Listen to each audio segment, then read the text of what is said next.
So you see Niagara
welcome you all to Indy Story Slam. I know we're going to have a good time tonight. It's enough of those old stories in the house that we can wax nostalgic about a lot of things. Talk about them good old days that weren't that damn good. At any rate, welcome. This evening is produced by Storytelling Arts of Indiana and Freetown Village. And we would love to thank the Aristocrat Pub. Well, I would thank them even more if I had a glass of wine in my hand. I'm thinking Riesling about this time. Riesling and a glass of water. Whoever hears my plea, help me out. Help the sister out. But we would like to thank them for hosting us, as well as Maestro Organizing and WFYI for sponsoring the monthly Indy Story Slam. Listen, the theme tonight is nostalgia. I don't want y'all to get up here and start lying, okay?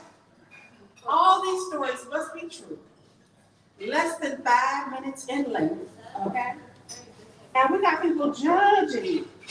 Now, I don't know what nostalgia means to you, you can define it in the broadest sense of the term. So I can't wait to hear some stories. But the first story we're going to hear tonight is from, I forgot your name. Greg from Maestro Organizer.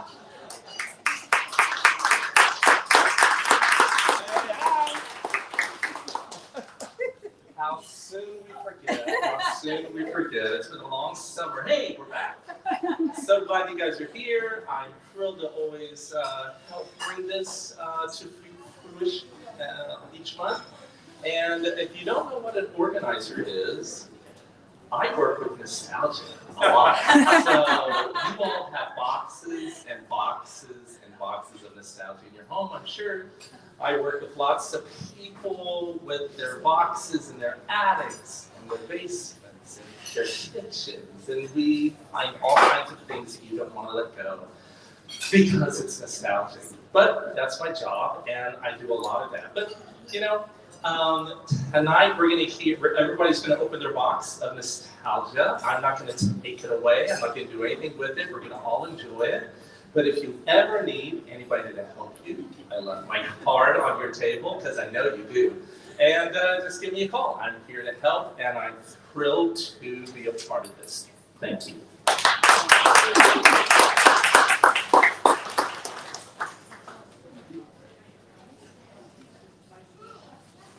Yeah, I thought he was going to tell the story too. I got cuffed for waiting on my wine. But that's all right. I ordered your wine for you. Thank you so much. Listen, in case you don't have nothing else to do this packed weekend coming up, Saturday, September 23rd, there is going to be a fantastic program featuring Bridget and Johnny Reedy from Montana at 7 p.m. at the Eugene and Maryland Glick Indiana History Center.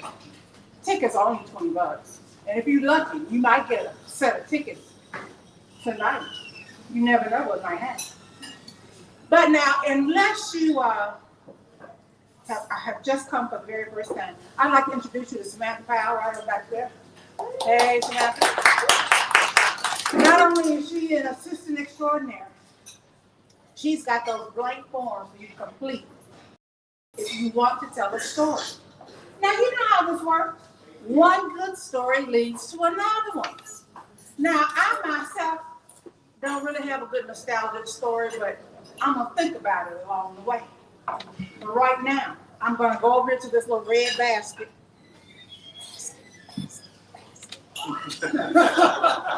Or it's going to come to me.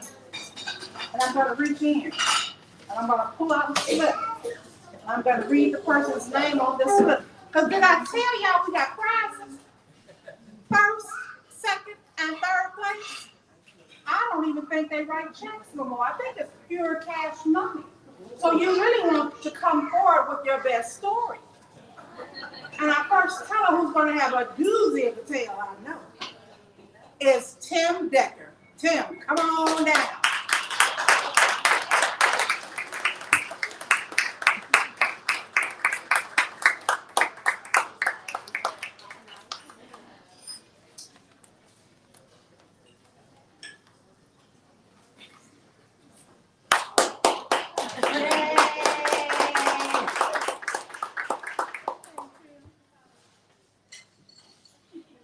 See how this goes. I may be nostalgic for my memory. Nostalgia's a funny thing. You can be thumbing through a photo album and it will remind you of the loss of a loved one. And on the other hand, you can it can evoke pleasant memories just by the smell of the aroma of a fresh baked apple pie. Every time my wife bakes an apple pie or any pie, I'm immediately transported back to my mom Katie's kitchen. Back in that, and it was not only the aroma of the baking in the kitchen that triggered these strong emotions. but what that kitchen meant to me, family, and friends. It wasn't a fancy kitchen. We didn't have a fancy granite countertop. We didn't have an island with bar stools. We didn't have a TV, radio, 6-burner wood stove. None of that are all must-haves in today's kitchen. What we did have is a beehive atmosphere of activity, ranging from my mom cooking, sewing, ironing, doing homework, and gathering. And we did a lot of gathering in my house. We had a family of 9. In addition to that, at one time, I'm a double cousin, which means my mom and my dad married, my mom's sister married one of my dad's brothers. We had 7 kids, they had 10. So we were what they call double cousins. In the early 50s, 2 of my mother's sisters were killed in a car accident. We ended up raising at various times 5 of their 10 children. Another time, we bought the old family home place that was built in about 1910, or maybe even a little earlier. In 1957, we bought this. And at that time, my grandma and uncle and another double cousin had been living there. So they stayed with us in this tiny little house until their new house was built. Another time, during this time, my godmother was an abused spouse, and she and her 3 children lived with us for nearly a year before all this happened. All these things happened in this tiny house, and we all gathered around this kitchen. We didn't have a lot of space in there, but that's where everybody gathered. And being the home place, my dad had 8 siblings. So on Sunday afternoons, it was not unusual for the siblings to come to our house, gather around the kitchen table, and tell stories and have a drink or 2. And on Sunday morning, you could hear my mother stepping out from the kitchen, looking up the adjoining staircase to the upstairs, and she would call down, "Tim, John, Libby, Tina, whoever's up there, come on down. It's time to rise and shine and have this kitchen great." And not only would me and my brothers and sisters come down, but here would be Steve and Tooth and Bill and any number of people that had been out with us the night before doing a little carousing and partying. And they were afraid to go home in their inebriated state, so they always found a home in Big Kate's kitchen. And so with, in addition to those people, we also had another double cousin who was working in a local factory. His lunchtime went from 1 hour to 30 minutes, so he could no longer be able to go out and get lunch. So my mom fixed him lunch. Within 2 weeks, we had 5 people taking lunch in our house. 10 days ago, I turned 75. And at that age, nostalgia becomes a very powerful force.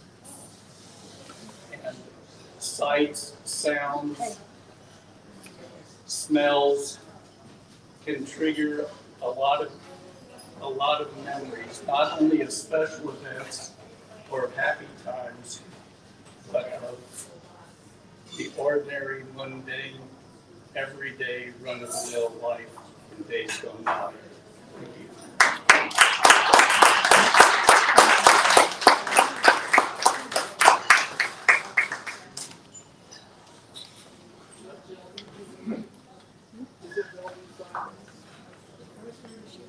I forgot to tell y'all. Miss Ophelia's sitting right there. She's gonna give you a signal. She's either gonna hold up with a flashlight or wave her hand, ring a bell, but you know that's 4 minutes. And we don't mind if you keep talking past 5 minutes. You just won't be judged for 5, okay? Well now, thank you for that story because I just don't understand having many people in one house. My family is unusual because my father only had 3 kids. But he had a brother that had 12 kids and a sister that had 13. When I would go to North Carolina, I just like I was seeing the same person over and over again. But it was a totally different cousin. At any rate, keep on listening because it's going to be a story that's going to trigger another nostalgic memory. But right now, I'm going to reach into this magic red basket, pull out another lovely name. Oh, Richard Crow. Come on down.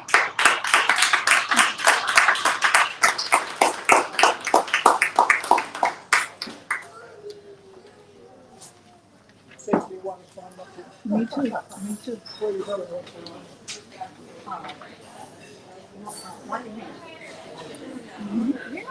Hello. Hey. What smiling faces I see out here. What nostalgia I see behind me here. If that doesn't get you in the mood for nostalgia, nothing will. I'm going to talk about something that's not up here, though. I'm going to talk about sports in school. How many of you played high school sports? You? Very great. Well, this story goes back to 1957. I was in a small school in Ohio, and it was so small that I played football, basketball, baseball, golf, and threw the shot and track. I did all that stuff.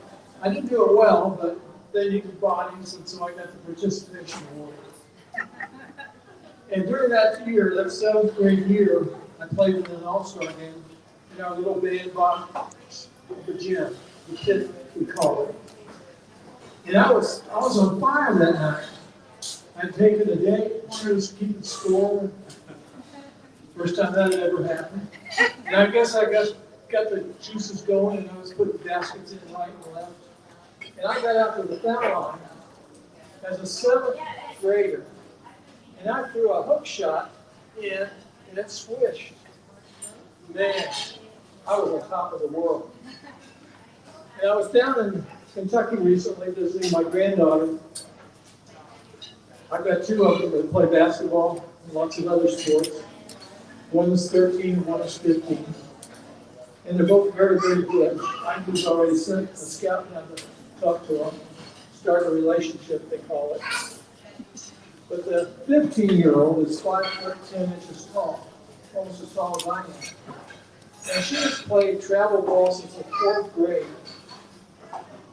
She has played everywhere from Atlanta, Florida, up here to Indianapolis.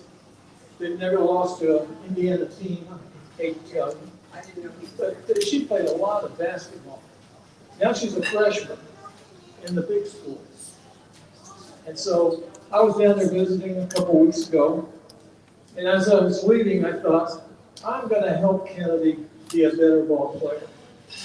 I don't know about you, but if you played high school sports, the longer you were away from it, the better you were. In those days. So I felt like I could contribute. I could put something in the pot and make her a better player. So as I was leaving to come back to Indiana, I said, Kennedy, grab your basketball, let's go outside. They had an outdoor court, kind of on gravel. So here she comes with a basketball and a big German Shepherd dog that goes everywhere with her. She named him Barkley, for Charles Barkley, and he has earned the name. He barks all the time. He is a big dog in a small house. But anyway, we went out there, And I said to her, show me your hook shot. So she kind of throws one up. She throws the shot, and she also throws the disc and track. So you're shooting the hook shot like the shot clip. It had, just distorted everything, threw everything off. And I said, listen, what I want you to do is to throw that hook shot up there like you're throwing the disc. Now, as an 8th grader, she qualified for the state meet in the high school level. So she was pretty good with that disc. And then I said, now I'm going to tell you 3 things that I want you to remember. How to play this position better. I said, I'm standing here, the basket's behind me. I want you to stand behind me and guard me. She said, okay, I'm back here.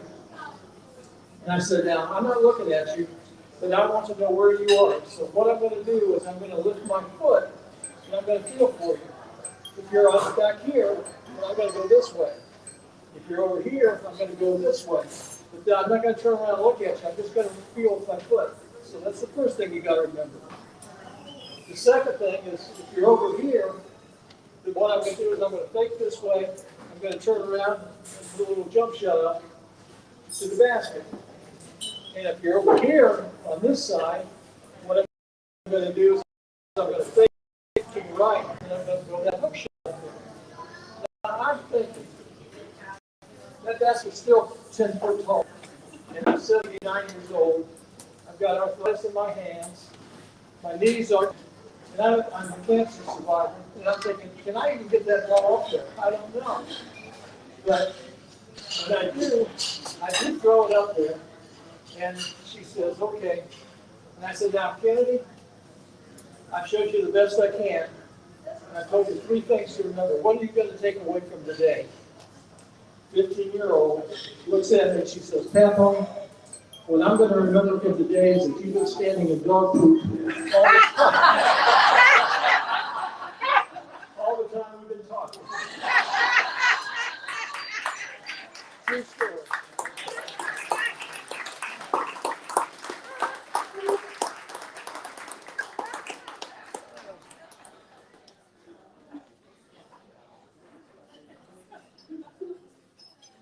I'm so sorry to hear that.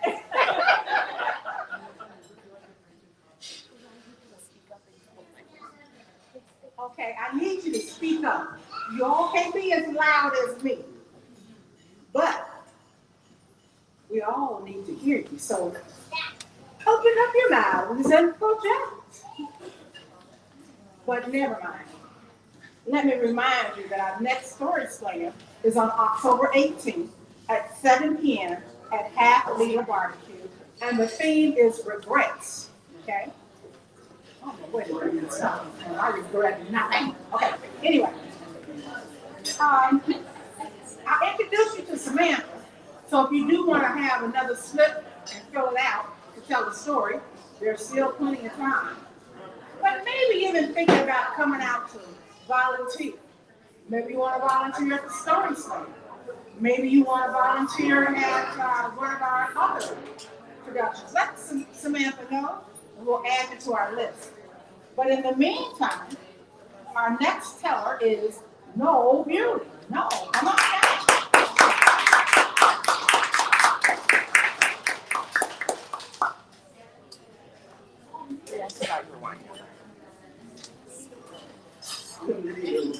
Raise this up because I cannot hold the microphone with my hands. Is that going to be possible? Yes. Am I close enough? Yes. Yeah. Okay. In 1957, which seems to come up all the time among old people, my father bought a movie camera. And he decided to film everything we did. And he refused to be filmed himself at all. But he did everything. So we went on vacation. Well, it's not vacation when you go to Kentucky. But we went to Kentucky, to southern Kentucky. He filmed I-65. Camera out the window. There's I-65. It's new. We get here faster. We got down there, and we were having watermelon, and we were having watermelon with seeds, big black seeds. and my father started filming the backyard of their farmhouse. My uncle cut the stuff up in slices with a huge butcher knife, and my grandmother, who is about 4'10", long house dress, she takes a big bite of that watermelon, bends over, and sends a stream of black seeds down to her feet where the chickens are running. So that was great to have on film. And then we go over to fish at my grandfather's pond. My brother is 4 years old. He has a cane pole. He gets a bite. They tell him to lift the pole up. He does. But there's a fish on the end of it. And the catfish is swinging toward him. And he screams and turns and throws the pole away and runs up the hill crying. Great film. Beautiful stuff. And then we get home and there's a Little League game. And we watch people swing and strike and finally somebody hits the ball, throws the bat, runs to first base. Pretty good stuff. Then we go swimming. And we've all learned to go off the high dive. And you know how people walk up that ladder and get to the end and look down, and it's like, yeah, I'm really not. And then go back. Or what I did is I did a perfect swan dive, feet together, legs straight, toes pointed, no splash, until I looked at the film. Well, then my father gets the film and he's playing it for us. How many of you have ever seen yourself as a kid on film? Well, you need to. My dive, my legs look like a frog, with my toes curled, my knees bent, and I splash incredible. But if you put that in there, like you can do with an old see the splash go back, flat in the water. I came out feet first, legs spread, and landed gently on the diving board. Then, the Little League game, my brother ran backwards from first base to home plate. Right before he got there, he put his arms up and the bat jumped off the ground, came back into his hand, and he stood smiling. My grandmother bent over and sucked up a stream of black watermelon seeds into her mouth, put the watermelon back onto the rind, and smiled for the camera. And then that just is the greatest thing we ever saw. I will never ever be able to see anything that will make me laugh more than those forward and backward, forward and backward, and forward and backward. And if you've never seen it, you need to. My son, who's 30 plus, says we have to do that at Christmas because he can't imagine how much we will laugh when we see what you can do with an old man. Thank you.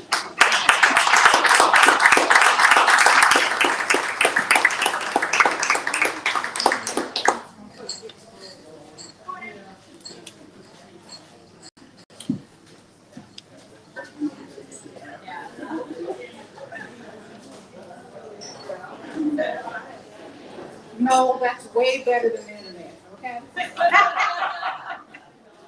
Thanks a lot. You might be interested on September 28th, Black Hair Power, retelling the narrative of resistance through the lens of Afrocentric hair, 6 p.m. at the Indiana Landmark Center. I'm assuming that's free since I don't have a price on here, but don't quote me, okay? It's free. It's free, okay, good. I expect to see all of y'all there. Well now, our next teller, did any women sign up tonight? I can see all of these hosts who signed up to tell the story. And right now, we got Dave Garvey coming on down. Come on, Dave.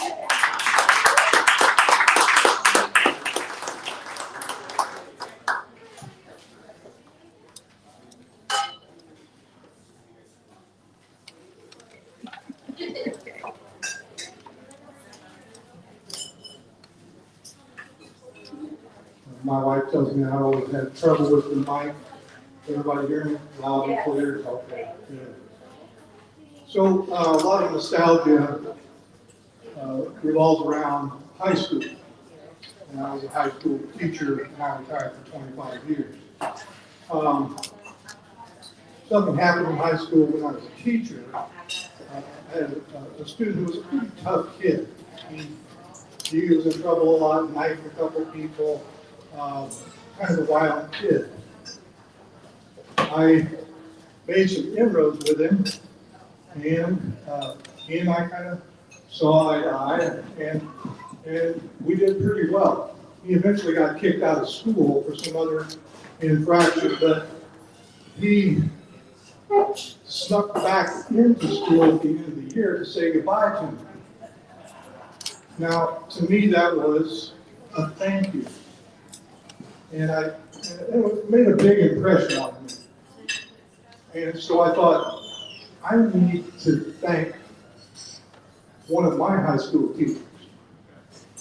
And years ago, I was in a Catholic seminary, all boys, and we had a religion teacher, young priest, just out of the monastery, not the monastery. He was a seminarian, but he was just out fresh, minted, maybe 28 years old. And this was in the middle 60s. And he was trying to teach us young conservative Catholic boys to question the war. And we would have none of it. We were total God and country, John Wayne, Green Berets kids. But eventually he courageously stuck by his points and made us think about it. And eventually I went to the Peace March in '69 in Washington. So I wanted, this is years later, I wanted to thank this guy for the courage that he had as a young man. And I tried to reach him, and found that he had dropped out of the priesthood and married a nun. And I wasn't successful getting hold of him, and so I dropped. So a couple of years later, I tried again, tried to reach him, and found that he had moved into Wisconsin. I let it go again. Several years later, I'm going to try to reach him again. And I called up into Wisconsin and found that he had died from cancer. And I was really disappointed that I wasn't able to. So several years later, going along here, I'm at my son's house, and he's having a gathering of young people. I was the old geezer there, just kind of hanging out. And I was just, they had a bonfire in the backyard. And I was listening to these young men talk about teachers that they had in high school and how much they meant to them. And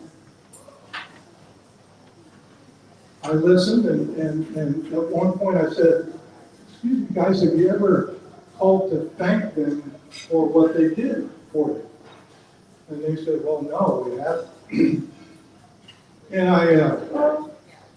I told them the story of trying to reach this guy year after year after year. And one of the young men stepped up and said, "Was that teacher's name Rocab?" And I said, "Yes." He said, "That was my dad." And so I was able to express to this young man the courage that his dad had when he was still a priest at a young age. And it was so, it's made such an impression on me to be able to take this memory, carry it through those years, and find that reminiscing and telling stories can sometimes transcend time and space. And the more we tell these stories, the more they gather momentum and the more change they make in people's lives.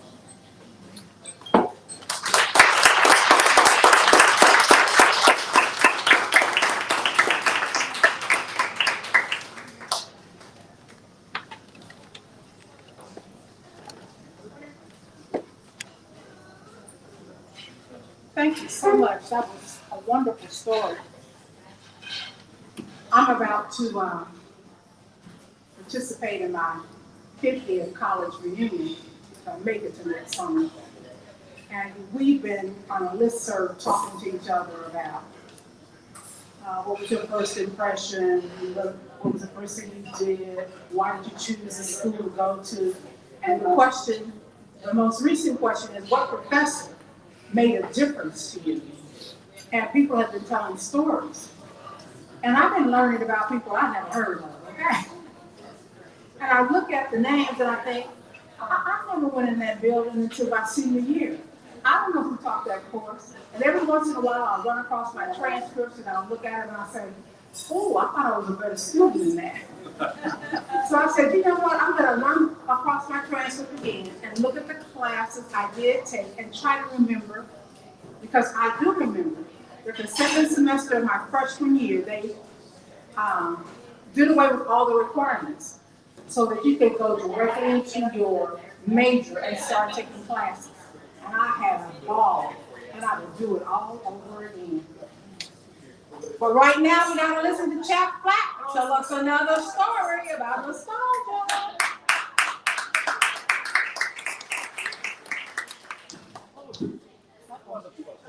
Did I knock that down? Thank you.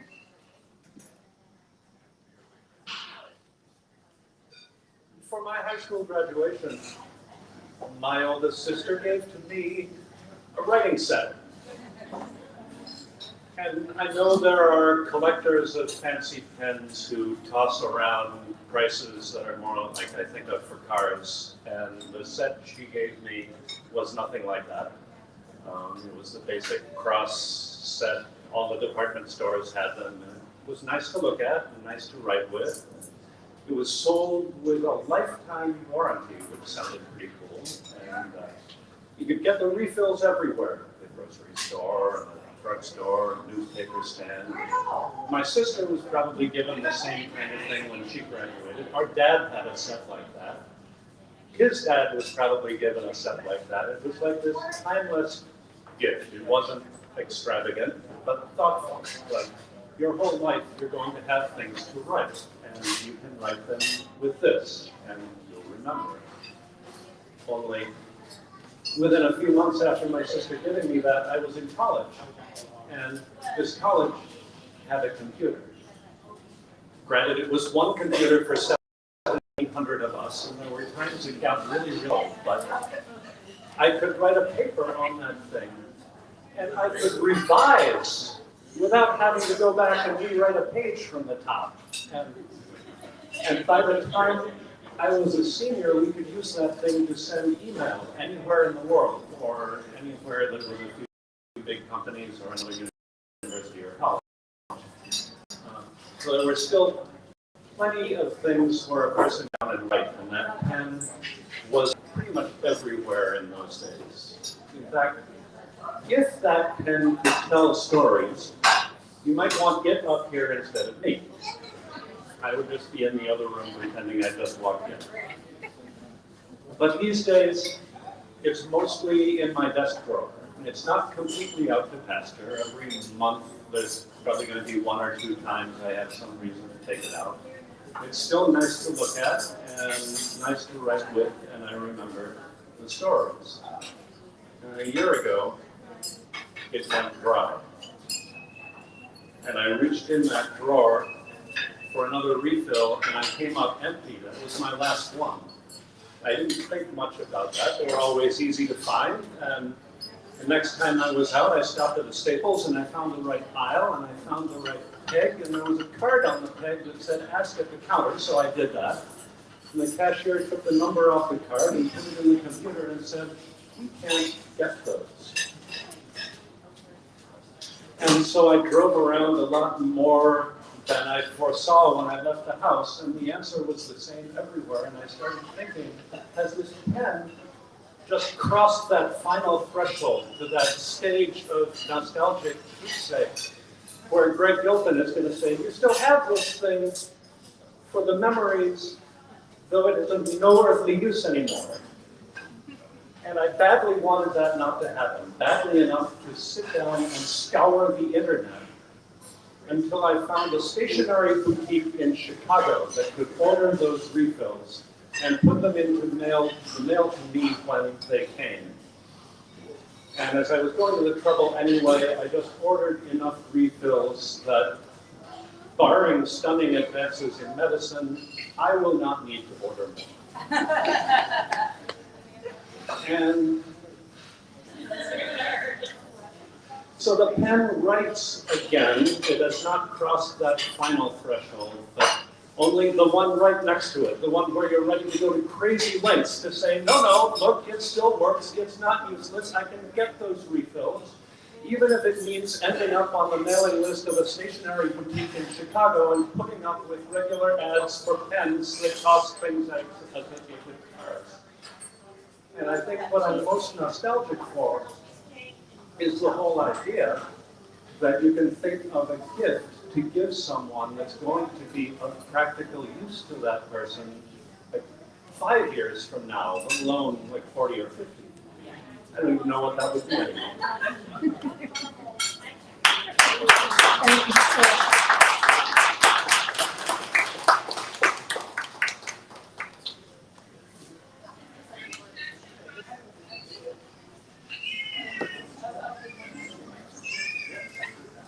Thank you so much. I needed a good pen the other day at the doctor's office when I had to try and use this rubber tip thing to sign my name on the iPad.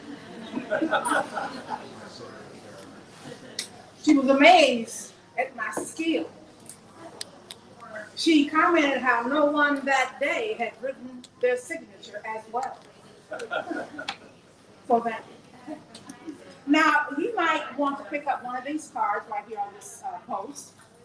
It tells us about the Armed Services Arts Partnership, and they offer classes for veterans, service members, military spouses, family members, caregivers,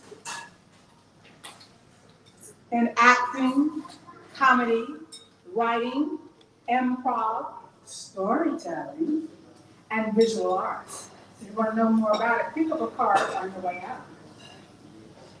Well, now I know there's somebody in this room that has thought of a story they might want to tell. And you may sign up. There's still time to think about this nostalgic story. But until that time comes, finally, a female, Jen, please.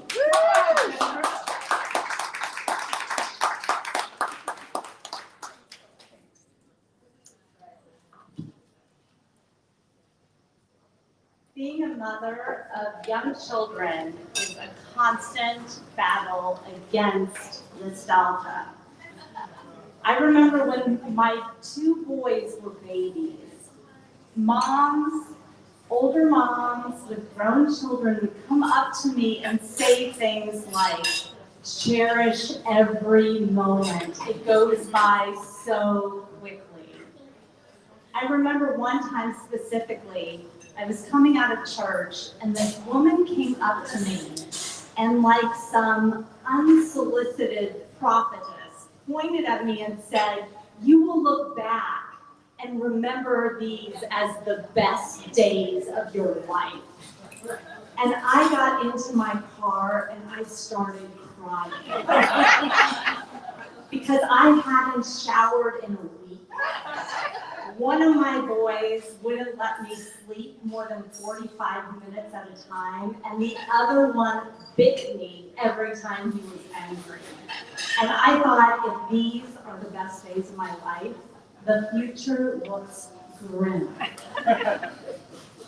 As the boys got older, I promised myself that I would not be one of those overly sentimental, nostalgic mothers.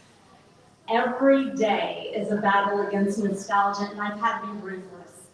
Baby teeth straight in the trash. Their artwork in the recycling bin when they're not looking. I didn't even open the boxes of their baby clothes for fear that I would find something that I remembered and wanted to keep. I just donated it all. But last week, my Leo came home from preschool, and as I was sneaking his painting of a sunflower into the recycling bin, I heard him laughing to himself in the other room. And I went to see what he was doing. And he said, "Oh, I forgot." And he pulled a stick out of his. I asked him about it, and he said he found it on the playground, and the teacher said he could take it home. And I didn't think any more about that stick until that night when the boys were in bed, and I was cleaning up, and I came across this stick, and I should have just chucked it out the door, but instead I looked at it. I wanted to see it through the eyes of my son. There was something about this stick that he thought was beautiful.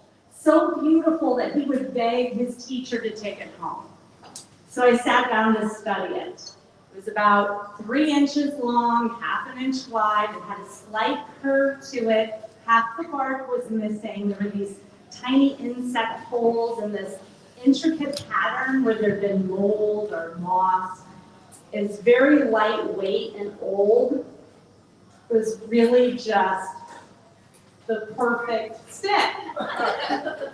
And then I started thinking about Leo, my baby, who turns 5 in a matter of days and really isn't a baby anymore. And I start thinking about how really there's such a small window of time that a boy will bring home a stick in his pocket from the playground. And by now, it's very obvious to me that I am keeping this stick, and I start to cry. Because I think these might be the best days of my life, and they are going by so quickly. Thank you.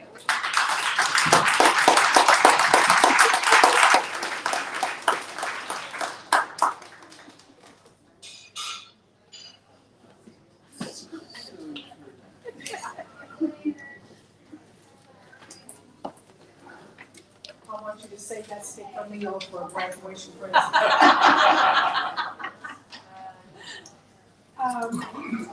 Is there anybody who needs a blank slip from Samantha? I know somebody out there has a story they want to tell. Anybody? You want to tell? I see this little one right here, girl. You can have nostalgia. You got up on no call. Come on up. Come on up. I know. Come on up.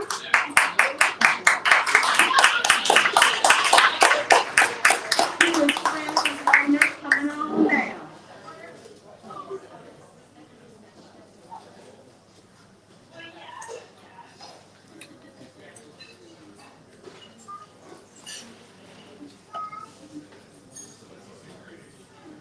Now, there's still time for somebody else. Don't sit out here and act like you haven't been motivated.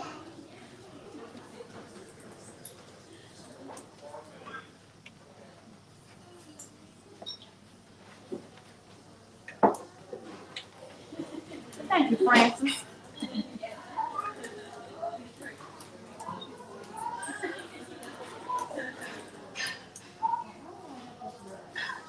Just pull that.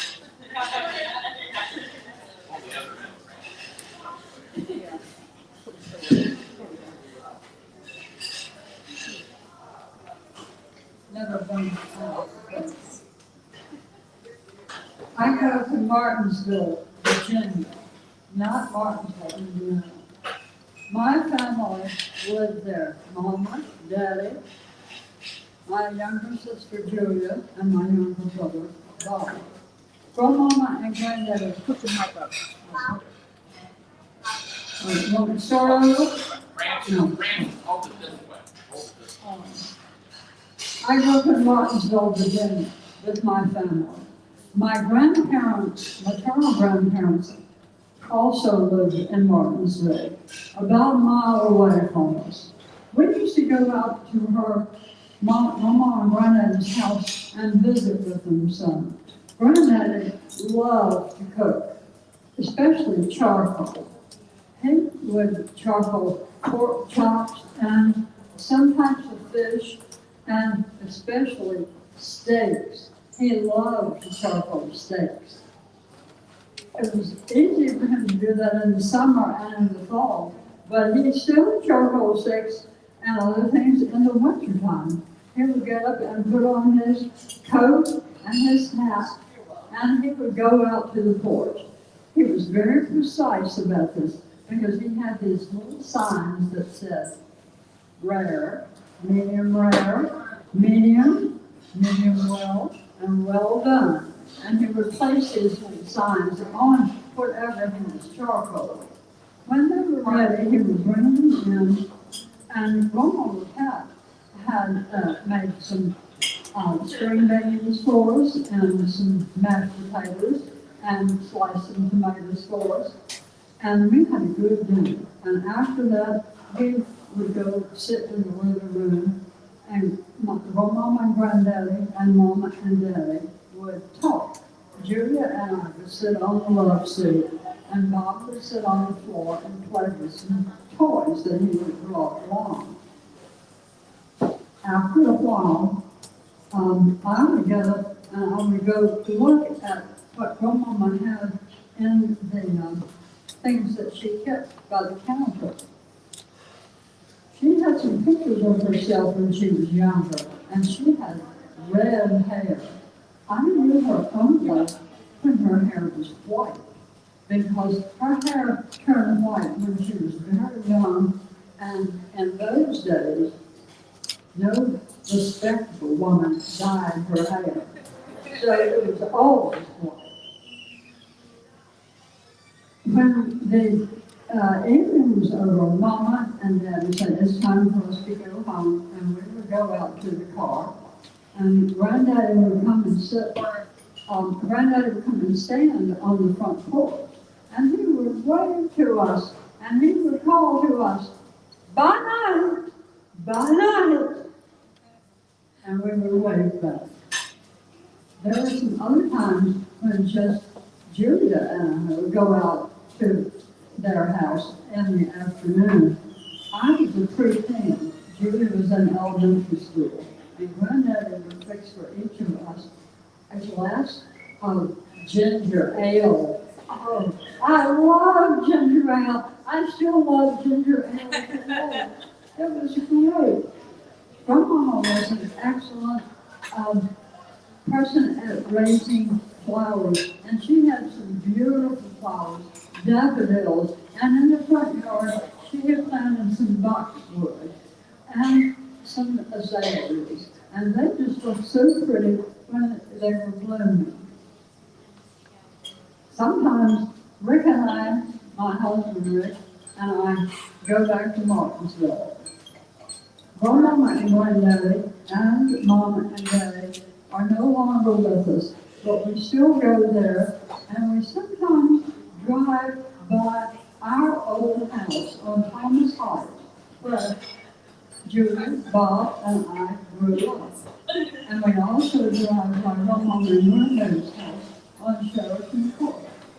And I look at some of the boxwood that are still blooming and still look so nice, and some of the azaleas, which may not be in bloom, but I can see where they were. And then I look over to the side where there was a tree that she would decorate at Christmas. And those bulbs look so pretty as they glowed on that Christmas tree. And then I look at the front door and the front stoop, and I can almost hear Granddaddy call to us, bye night, bye night.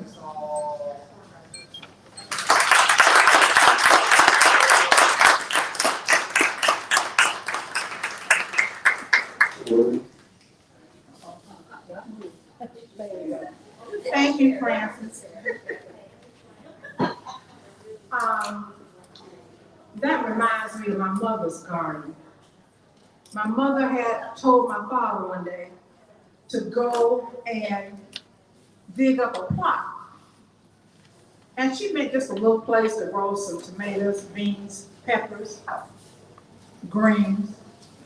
And my father went out and dug up half the yard. So she looked at him and said, look, I told you I just wanted a plot, not a whole damn field. But she would grow greens and okra and tomatoes and peppers and cucumbers. And what I like best was you have to go out there and thin out the mustard greens and the turnip greens. And when you did that, you brought those little baby greens back into the house. And you cooked them in a skillet.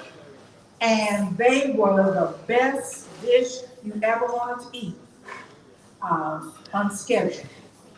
So I love the fact that I can see people with their flowers. My mother used to talk to her flowers, but she also grew vegetables. But she didn't grow any herbs, and I want an herb garden. So next year, I'm hoping to have me a raised bed garden, if I'm still breathing, come spring, okay? Listen, now that's as nostalgic as I can get. But I want to remind you that this Saturday, Bridget and Johnny Reedy from Montana, 7 p.m. at the Eugene and Marilyn Glick Indiana History Center. Tickets are $20, but if you fill out these canary yellow slips we're about to pass out, you might win flex tickets to one of our events. Listen, you might also want to put on your calendar for September 28th, Black Hair Power, retelling the narrative of resistance through the lens of Afrocentric hair, 6 p.m. at the Indiana Landmark Center. I'm kind of interested in going to that since I'm Black and I have hair. I just read an article about a young man who had dreadlocks and he had them a nice, neat, cute pattern. And they were trying to kick him out of school. They said his hair was too long. Remember back in the day when you couldn't have, they measured your skirt length with a yardstick to see if your skirt was too short. And then they measured your hair to see if your hair was too long, couldn't be below your ears. I just can't believe they're still doing stuff like that. But they are. But remember, our next story slam is on October 18th at 7 p.m. at Half Liter Barbecue. And the theme is regrets. Now, I want you to complete the survey to win 2 flex tickets to one of our upcoming events. And if you just insist on coming out, you might want to volunteer. We need volunteers at our signature events as well as at our story slam. We're going to collect those goldenrod, canary yellow forms right this minute. I'm not too nostalgic, I'm here to tell you now. But I do want you to know that some of the things I remember weren't too good. You know what I'm saying? I don't know what good old days they're talking about going back to. I don't want to go back too far. And I'm looking at America today, they're trying to take me back, and I'm not willing to go. At any rate, I had friends visiting from North Carolina today, and we started talking about kids. Every generation has talked about how awful the children are. They're not that bad. Remember the things you used to do when you were that age? Now that's nostalgia, okay? The mini skirts. I look at the old women in this room. We wore mini skirts and platform shoes, okay? Yes. Some of them burnt their bras. I didn't have no time for that, okay? That was going to be big time trouble. But look at the old folks. They have lived a long time. They've done a lot. And a lot of the old folks are shaking their heads. We just laughing because we remember how it was when we were that age. So when one of my nieces or nephews does something totally stupid, I do the math. I remember the year and how old I was at that age, and I said, oh, she'll grow out of it. It'll be all right. You sure nobody else wants to tell a story? I got another whole glass of wine to drink. talk to me if you want to tell me. Are we ready? Well, you can see. You can't. Okay, we're gonna start with third place. What happened to you women out here tonight? You don't have nothing to scold? You got a story to tell? What's going on? All right? I love it.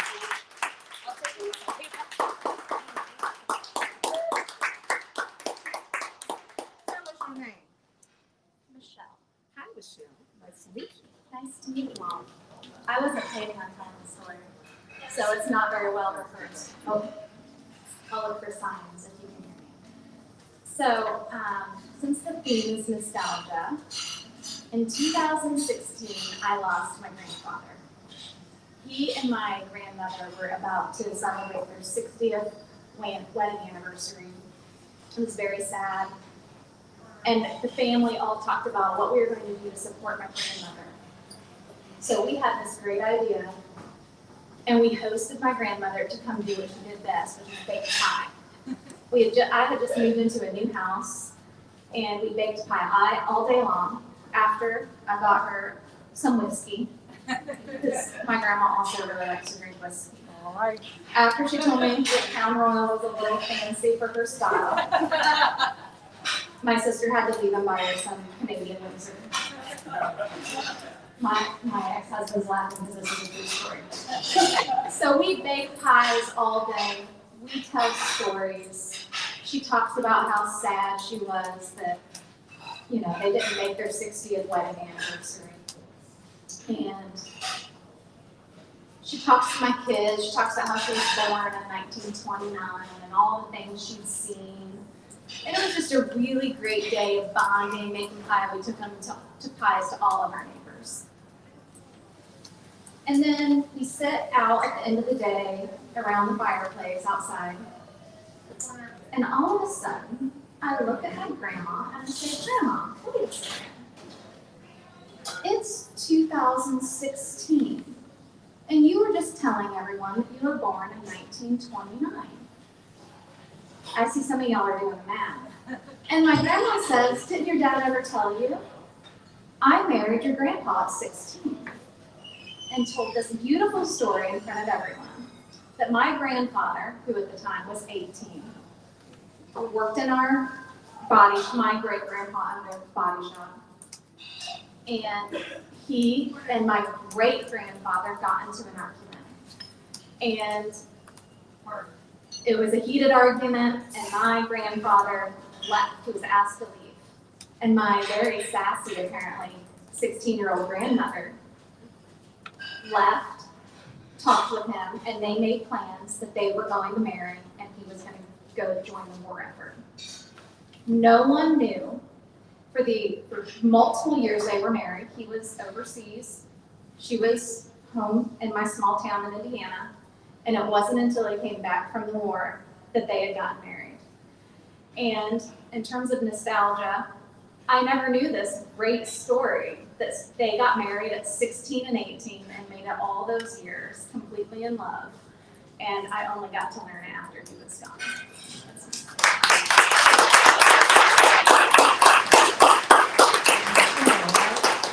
That was wonderful. Thank you.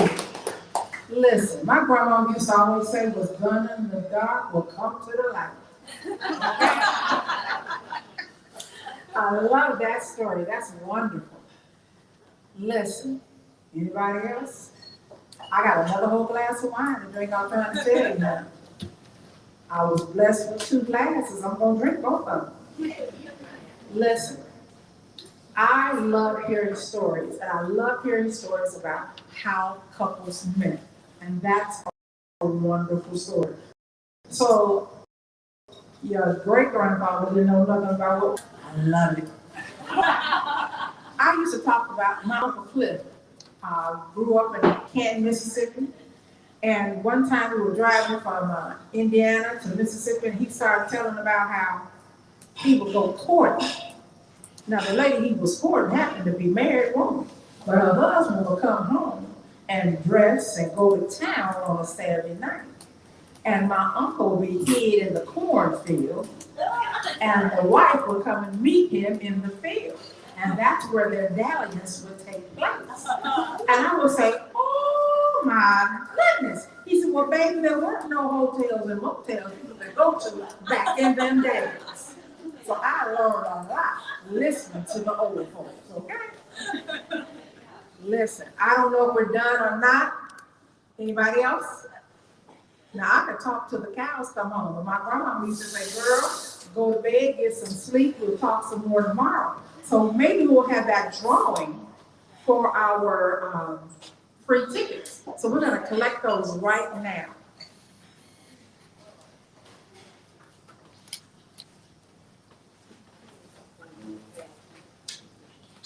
Dun, dun, dun. I got the results.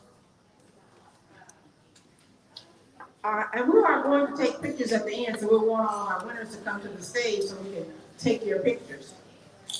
Our third place winner is Jack Black. Congratulations.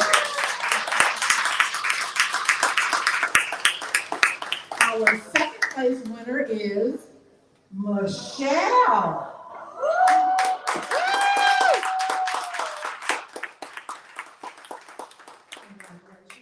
And our first place winner is Jen Clee. Oh, it's Jen Clee.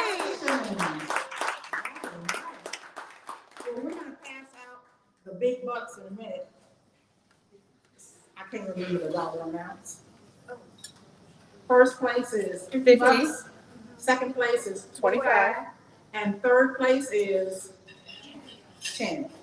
Okay, but I'm reaching deep down into the recesses of this clear fish bowl.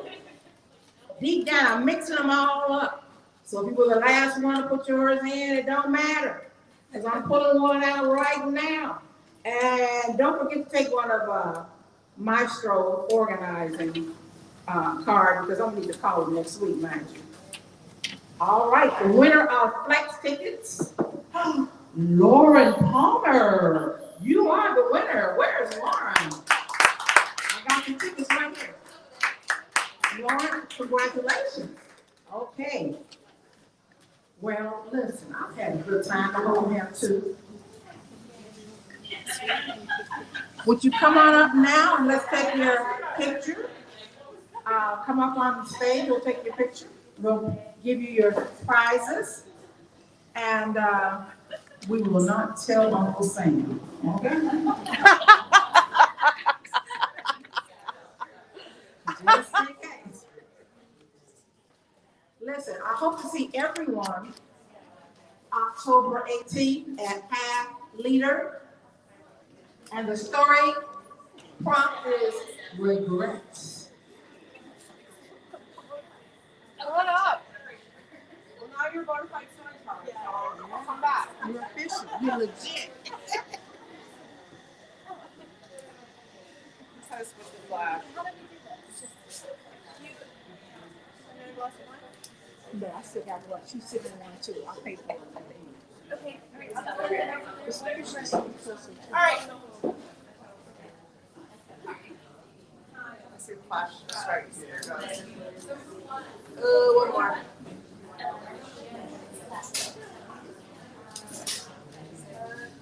All right. Looks good. Shannon. Uh-huh. Good job. That's a good volunteer picture.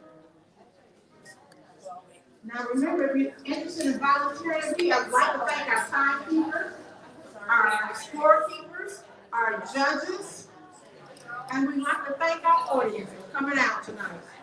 And Aristocrat Pub. And remember, this is sponsored by WFYI, Maestro Organizing, and we'd like to thank Freetown Village and Storytelling Arts of Indiana. And The Aristocrat Pub. an Aristocrat Pub for giving me my glass of wine as well.